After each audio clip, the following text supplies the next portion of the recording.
क्रमेण रसना मनसी नियोज्य तिष्ठन् ब्रजे तदनुरागी जनानुगामी कालम नयेदखिल मित्युपदेश सारम। कहते हैं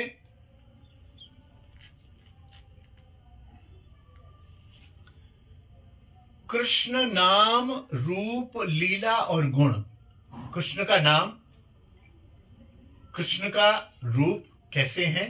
सांवरा सलोना, मुख पर मुरली है, पैरों में पायजेब है, पीतांबर पहना हुआ है, बहुत सुंदर मुकुट है, साइड में मोर पंख लगाया हुआ है, बढ़िया वस्त्र पहने हुए हैं, बढ़िया सुडौल शरीर है, बहुत मनमोहनी तिरछी चितवन है, टेढ़े खड़े होते हैं, 3 जगह से टेढ़े हैं। ये रूप नाम हो गया। नाम तो कृष्ण, गोविंद, माधव, गोपाल नाम हो गया।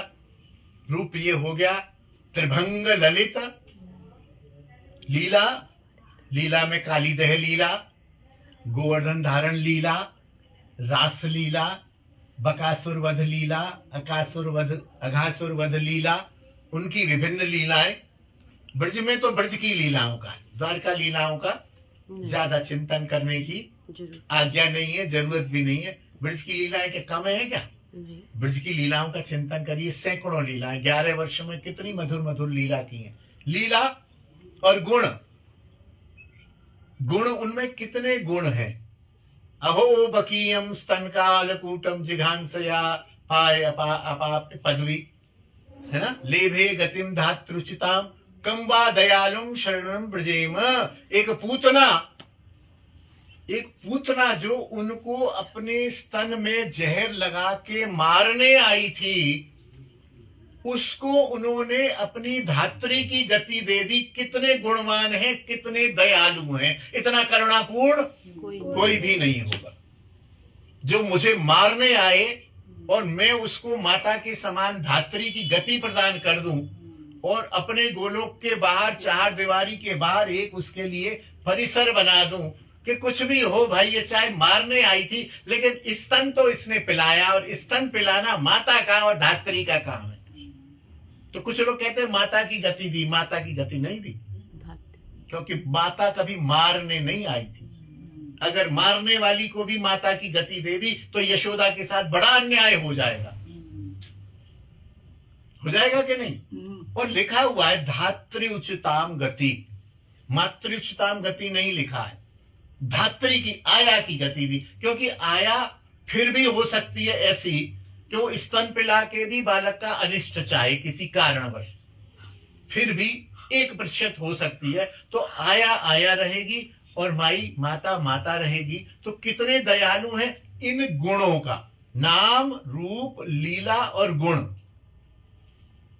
गुणों का कीर्तन द्वारा और स्मरण द्वारा। कीर्तन माने ये जो मैं कह रहा हूं ये कीर्तन हो गया। और मेरे कहने के बाद आप जब घर जाएंगे तो क्या बताया था? नाम माने गोविंद माधव, रूप माने कितने श्याम सुंदर सलोने, और गुण लीला माने अकासुर बगासुर पूतना, और गुण माने दयालुता का एक गुण बताया। श्याम सुंदर में तो अनेक गुण है, अगर उनको बताया जाए तो महीना भर एक श्लोक पर हो जाएगा। तो कई गुण है। ये तो दयालुता का एक गुण है पूतना का। और उन जितने अन्य लोगों को भी उन्होंने उद्धार किया, कहने को तो वध किया, लेकिन वास्तव में उनको उनकी योनि से छुड़ाया। वो शापग्रस्त थे, सबकी योनि से छुड़ाया। एक ग्रंथ यहाँ दास ने लिखा है, असुरों पर कृष्ण कृपा। पूरी कृष्ण लीला में 35 असुरों पर कृष्ण ने कृपा की है। मारा है, मार के भी कृपा की है। ग्रंथ है, भागवत से ही लिया गया है। वो बहुत सुंदर, उसका संकलन हमने किया है, दास ने किया है, राधा रानी ने, गुरुजन ने कराया है। तो यह जो है, इनका हम कीर्तन कहें, लोगों से कहें, और इनका हम स्मरण करें और अपने मन को इन्हीं में लगाएं कैसे? अनुरागी भक्तों के अनुगत होकर। जो अनुरागी भक्त है, जो इन लीला कथा रूप गुण में लगे हुए हैं, उनको फॉलो करते हुए, और उनको फॉलो करें और फिर उनके अनुगत्य में ही ब्रजवास करें, क्योंकि ब्रजवास करना भी बहुत टेढ़ी खीर है।